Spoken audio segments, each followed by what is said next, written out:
Bueno, la batalla de las Termópilas, de las que muchos tienen el recuerdo de la película 300, ¿no?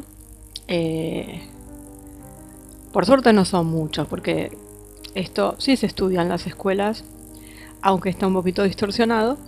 Pero bueno, lo último que tuvimos fue esta película. Cuestiones cinematográficas al margen.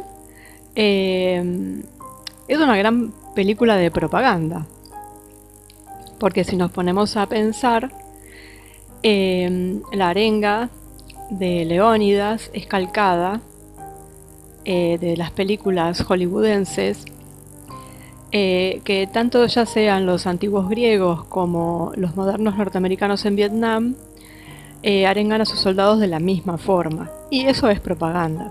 Más allá de que la película nos guste, pasemos un buen momento. Y eso no es algo moderno, porque esto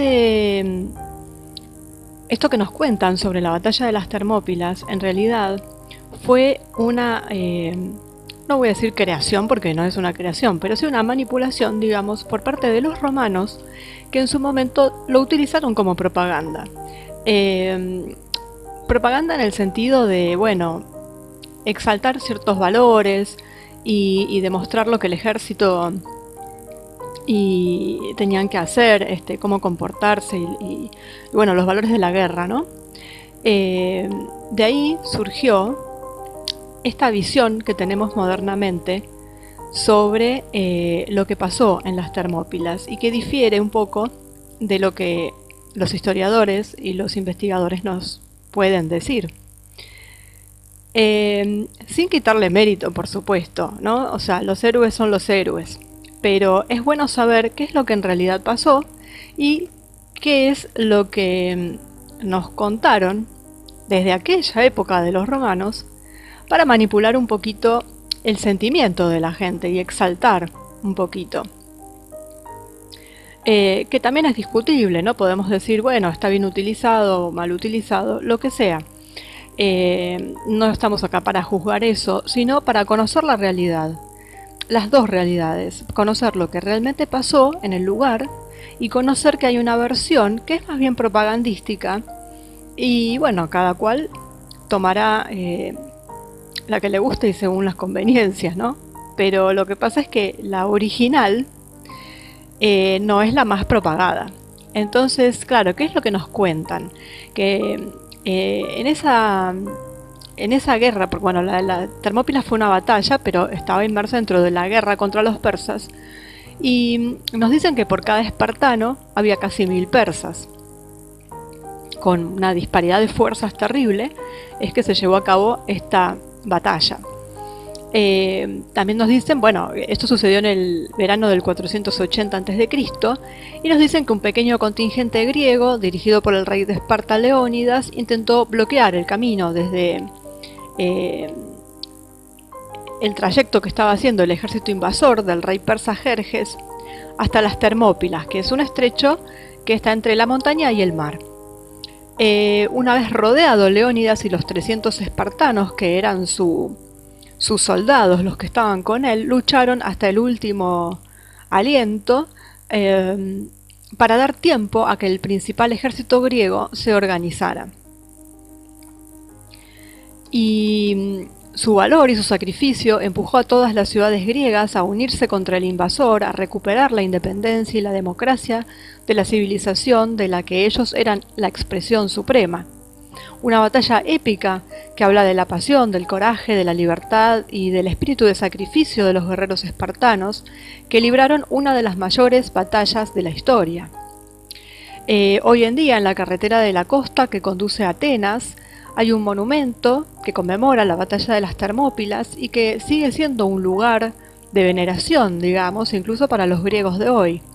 Y en ese monumento está grabada una frase atribuida al poeta Simónides y relatada por Heródoto, que dice: «Ve, pasajero, dile a Esparta que aquí morimos obedeciendo sus leyes». Eso es lo que nos cuentan, y claro, tiene un gran poder y es un gran impacto. Pero vamos a ver cómo fueron las cosas, ¿no? La primera pregunta de los griegos, que debe haber sido, ¿pero cuántos son? Debe haber sido lo que se preguntaron, atrincherados a lo largo del cuello de botella de las Termópilas, cuando vieron llegar el inmenso ejército del gran rey, o rey de reyes, Jerjes. Pero quizás ni siquiera el propio Jerjes sabía exactamente cuántos eran. Se rumoreaba que en la marcha de la larga columna hacia las puertas de Grecia, la multitud de animales a remolque había drenado los ríos para saciar su sed y que las comunidades de Macedonia y Tesalía se habían arruinado para abastecer a este enorme ejército y proporcionar a su corte la vajilla de oro y plata en las que debían cenar. Ni siquiera la fuente más precisa sobre el episodio, que es Heródoto, nos ayuda a comprender cuántos hombres de Jerjes eran realmente. Él habla de 4.700.000, distinguiendo también los diversos contingentes, tan innumerables como los pueblos sometidos a la autoridad del gran rey. No olvidemos que era el rey de Persia y que tenía doblegados sí, sometidos cantidades de territorios. Pero digamos que esta cifra es tan exagerada que sugiere que es el número total de tropas de todo el imperio persa, que iba desde las costas del Egeo hasta las fronteras de la India. Eso podría ser, digamos, el número total, no los desplegados. Para los historiadores modernos, lo más razonable, la cifra más razonable sería entre 50 y 200.000. En todo caso, igualmente es un gran número, y en comparación con los griegos, que tenían efectivos, una cantidad de efectivos muchísimo menor, pero este sería un número razonable. Y bueno, esto sería lo que habrían enviado tras semanas de discusiones, y bueno, los griegos habrían enviado para bloquear el camino un número bastante inferior. Pero ya estamos disminuyendo de 4.700.000 a un máximo de 200.000. Es bastante. Bueno, el mando de las operaciones, tanto terrestres como navales, estuvo encomendado a los espartanos. Pero espartanos solo había 300, los famosos 300 hoplitas. Con Leónidas a la cabeza, el rey de Esparta. Bien, el comandante, digamos, el que seguía al soberano en el mando,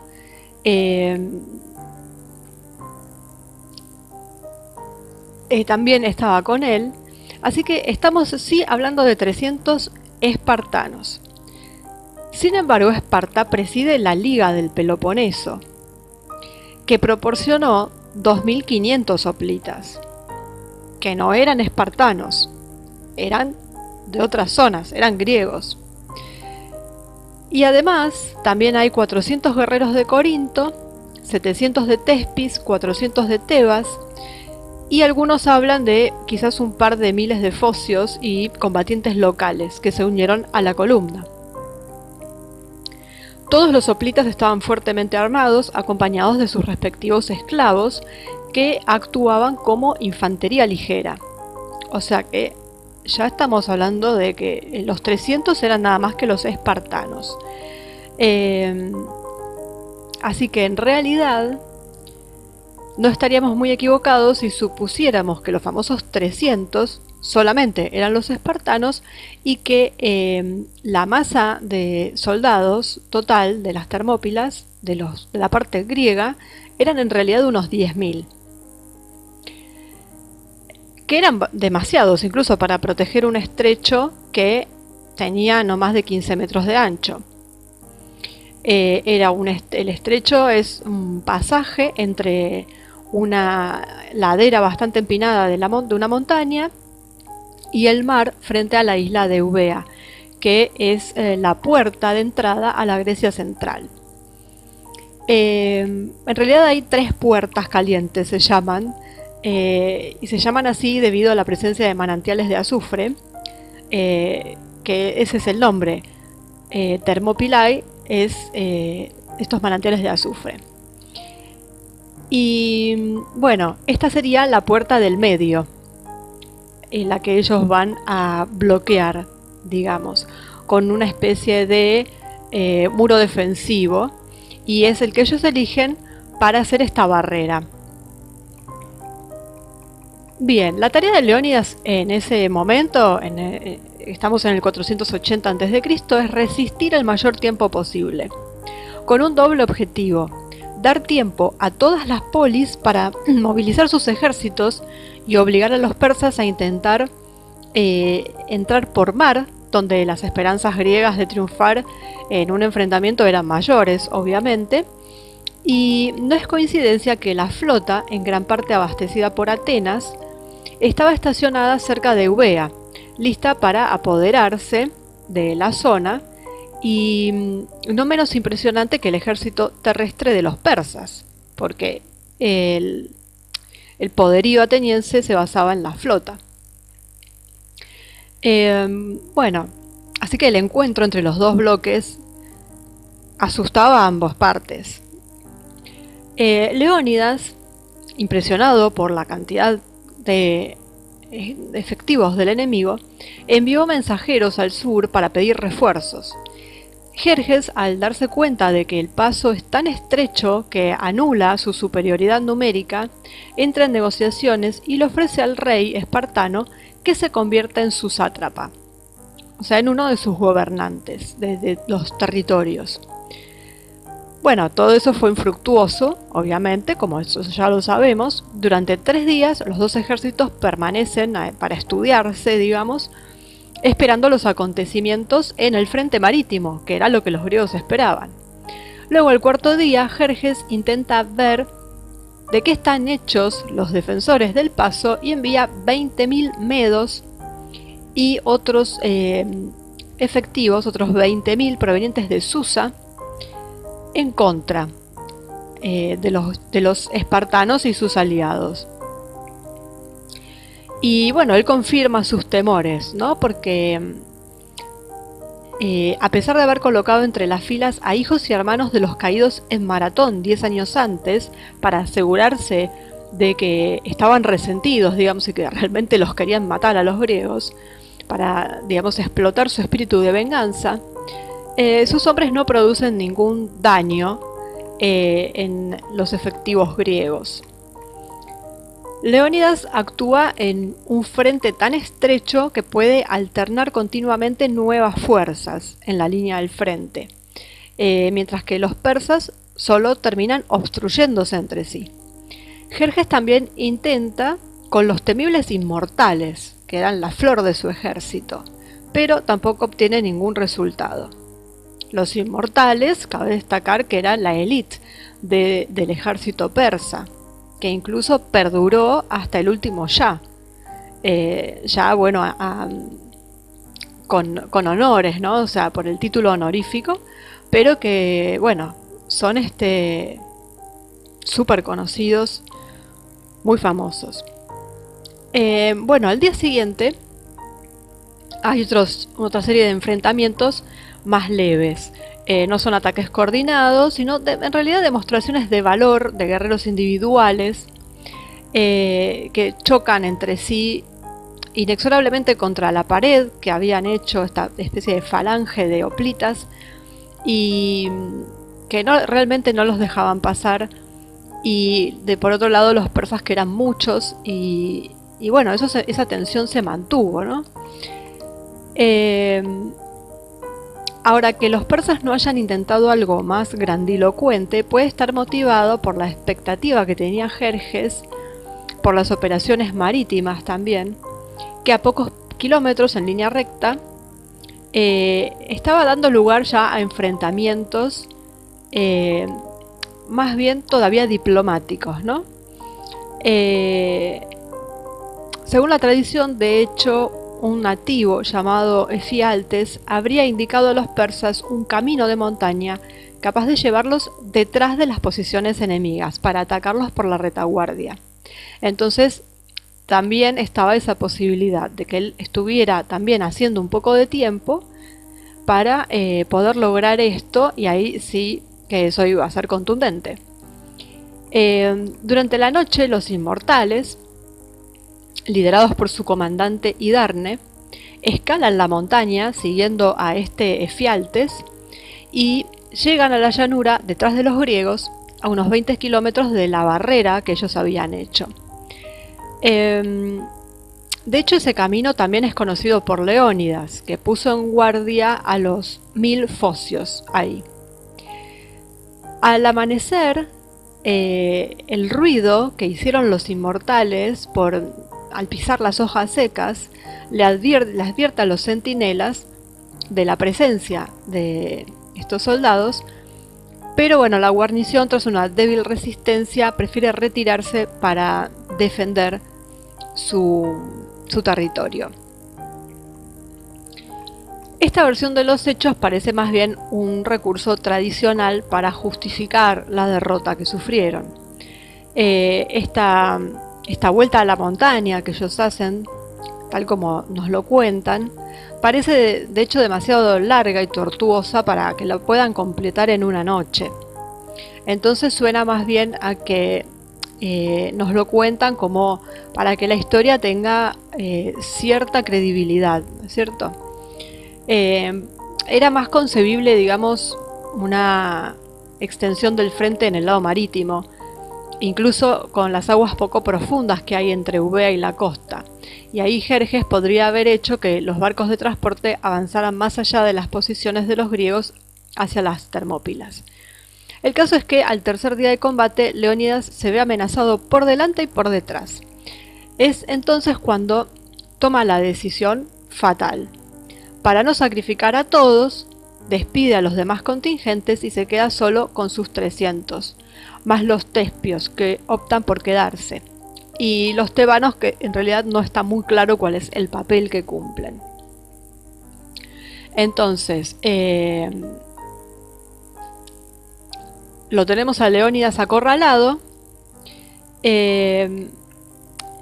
y bueno, esto de que se habían ido los centinelas, bueno, todo eso es parte de esta especie de justificación. Bueno, los tebanos, de hecho, no está muy claro cuál es el papel que juegan en esto, porque pertenecen a una ciudad que hizo un acto de sumisión a Jerjes. Y entonces los investigadores especulan con que el rey los obligó a quedarse, o sea, Leónidas los obligó a quedarse porque no confiaba en ellos. Y solamente para eso, para tenerlos en la mira, digamos. La elección que hizo Leónidas podría tener razones más bien psicológicas más que estratégicas. Porque además él llega al trono gracias a la muerte de sus dos hermanos mayores, muertes prematuras por supuesto. Entonces tiene que demostrarle a un pueblo que exige mucho a sus guerreros, como eran los espartanos, y más aún a sus líderes. Entonces él tenía que estar a la altura de las circunstancias. Y además, bueno, siempre se dijo que un espartano nunca se retira, incluso si los episodios posteriores, a partir de la batalla de Platea, demostraron exactamente lo contrario. O sea, cuando es útil para la victoria, la retirada también es una opción posible, obviamente. Y estamos hablando de estrategas, que también los espartanos eran grandes estrategas. Bueno, en cualquiera de los casos, la decisión de despedir a los otros guerreros parece bastante razonable. De hecho, se puede asegurar así la supervivencia de tantos hoplitas como sea posible en vista de futuros enfrentamientos con un ejército que estaba a punto de invadir Grecia. Entonces, bueno, Jerjes ataca, este ataque se desencadena a media mañana, pero bueno, es rechazado porque Hidarne aún no llegó cerca de las posiciones de los espartanos. Los espartanos, sabiendo que están condenados en un punto, luchan como locos, incluso contraatacan, obligando a los oficiales persas a utilizar el látigo para expoliar a sus hombres. Y después ya los griegos rompen las filas de la falange, se sumergen en una refriega que se da a lo largo de la playa e incluso en el agua. Leónidas es de los primeros en caer y comienza una feroz pelea alrededor de su cuerpo hasta que logran llevarse sus restos a la retaguardia. Cosas que siempre suceden cuando muere el líder. Pelearse por su cuerpo. Bueno, ya cuando llega el mediodía, era verano, así que el calor llega a su máxima intensidad y llegan los inmortales. Aquellos que habían sobrevivido se atrincheran en una colina donde quedan rodeados y continúan luchando incluso con las manos ya directamente, o sea, sin lanzas, sin nada. Finalmente Jerjes, ya para él ya estaba, retira la infantería y le deja el campo a los arqueros. Pero primero ordena la rendición. Uno de sus mensajeros le advierte a los sobrevivientes que las flechas que lloverán sobre ellos serán tantas que oscurecerán el sol. Y nos dice que un espartano responde: mejor, lucharemos en la sombra. Pero bueno, el bosque de flechas entierra a los hoplitas sobrevivientes y no permite ningún margen de defensa. Solo se salvan los tebanos, que prefieren rendirse a ser masacrados y bueno, van a ser tachados de esclavos, obviamente. La cabeza de Leónidas se la llevan a Jerjes y la empala como advertencia. De los 300 hoplitas espartanos, solo se salva uno, Aristodemo, que se fue con los otros contingentes antes de la batalla final porque tenía una infección ocular. Un camarada suyo, llamado Eurytus, optó en cambio por seguir luchando y bueno, obviamente murió.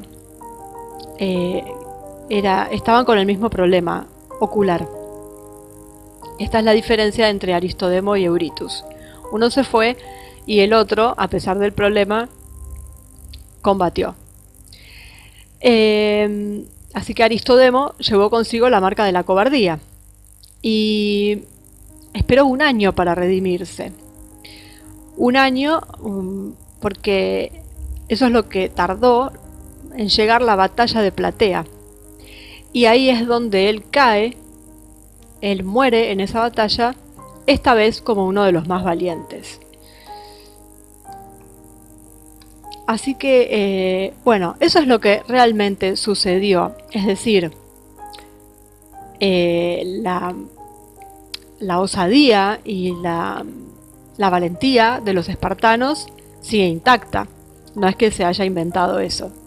Lo que se manipuló es la cantidad de hombres, en donde se reduce, y en realidad es la famosa mentira por omisión, porque en realidad no es que nos cambiaron las cifras, sino que omitieron decir que los 300 espartanos estaban ayudados o estaban dentro de un contingente mucho mayor que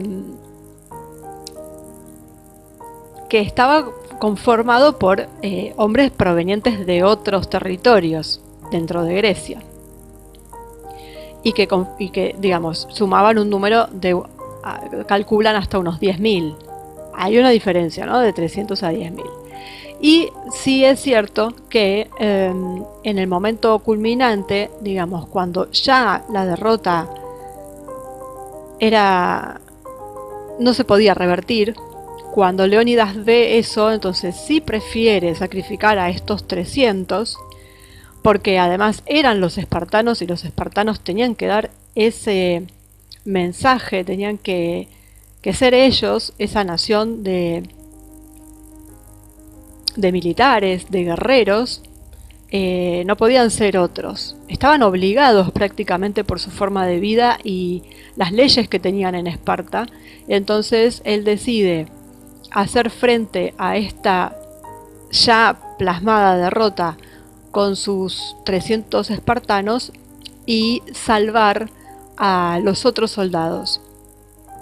Pero hasta el momento esos soldados habían estado activos y no pudieron evitar esta derrota porque, bueno, Jerjes tenía un ejército superior y además también hay que tener en cuenta que ellos lo que estaban haciendo era, estaban haciendo tiempo para que las otras ciudades griegas que conformaban una liga, una especie de... si es una alianza, pudieran poner a disposición la flota, sobre todo los atenienses. Y bueno, no olvidemos que había muchas intrigas, mucha lucha de poder y de ego entre cada una de estas ciudades, y en particular entre Atenas y Esparta. Entonces, de algún modo, podríamos decir que ellos perdieron la batalla frente a los persas ganaron, pero la flota no llegó a tiempo. Podríamos poner un poquito de responsabilidad en los hombros de los atenienses y de las demás ciudades, ¿no? Esto es lo que pasa cuando hay luchas de poder internas. Cuando el ego de los reyes de estas ciudades se pone tan de manifiesto que deja a un lado el bien común. Si bien ellos perdieron la batalla, pero luego ganan la guerra. Pero les insumió la muerte de muchísimos hombres. En definitiva, sí, es muy loable porque con esa inferioridad numérica total, ellos logran ganar la guerra luego de unos años. Pero esas luchas internas, la verdad es que si no hubieran estado, hubieran logrado que esto terminara mucho más rápido, con muchas menos bajas de ambos bandos. Y aunque bueno, obviamente no les va a importar la de los persas, pero las propias sí. Y eso es lo que en realidad nos demuestra esto de las Termópilas, ¿no? O sea, tenemos toda esta batalla heroica final de estos 300, que son los últimos momentos, que no quita que cuando hayan estado los otros también hayan sido super valientes y heroicos, pero bueno, manipularon el número nada más. Pero dejando de lado esto que sigue siendo heroico y va a seguir siéndolo, y un espíritu de sacrificio por parte de Leónidas, que fue decisión de Leónidas, ojo, también él dio la orden y los demás la cumplieron, pero eso habla también de las leyes espartanas y de la idiosincrasia espartana, ¿no? Para ellos era así, eran brutales en un punto para eso. Y por eso estaban al mando de esta batalla, de esta expedición, de esta misión, digamos, de bloquear este estrecho. Pero bueno, nada les quita el heroísmo ni la valentía. Solamente saber que eran un número mayor, que sí fueron de alguna manera a último momento, cuando ya la cosa estaba perdida, sí, los últimos peliagudos que quedaron ahí fueron los espartanos, por órdenes del rey, que prefirió que los otros no murieran para guardarlos para próximos enfrentamientos. El famoso dicho de soldado que huye sirve para otra guerra, es parte de una estrategia. Y bueno, y tener en cuenta que las demás ciudades tardaron por estas especulaciones y estas rivalidades internas, y esa es la parte que nos ocultan, ¿no? Porque no está bueno, porque después uno estudió o se propagó la idea de Grecia como una unidad, como un pueblo unido en sus ideas y bueno, que traspasa todos los tiempos. Culturalmente podríamos decir que sí, pero hay que tener en cuenta que esto era una asociación de ciudades y que las guerras, no guerras, pero sí los enfrentamientos entre ellos eran terribles y la verdad es que hubieran ganado mucho más si esto no hubiera pasado. Pero bueno, eran ciudades-estado y muchas ciudades-estado y por eso también Jerjes y otros se lanzaron a tratar de conquistarlos porque eran una presa fácil en un punto, eh, porque podían comprar algunos, bueno, se prestaba a muchas cosas. Finalmente lograron ganar y bueno, pasaron a la historia con esta, a través de los romanos, que nos contaron también, un poquito distorsionado, pero no nos olvidemos que ellos también provienen de ahí. Y, y bueno, nada, saber que los 300 no eran 300 en un principio. Al final, sí, los sacrificados fueron 300, pero no eran tales y tampoco eran 4 millones los persas. Y que todo se complicó porque los propios griegos la complicaron.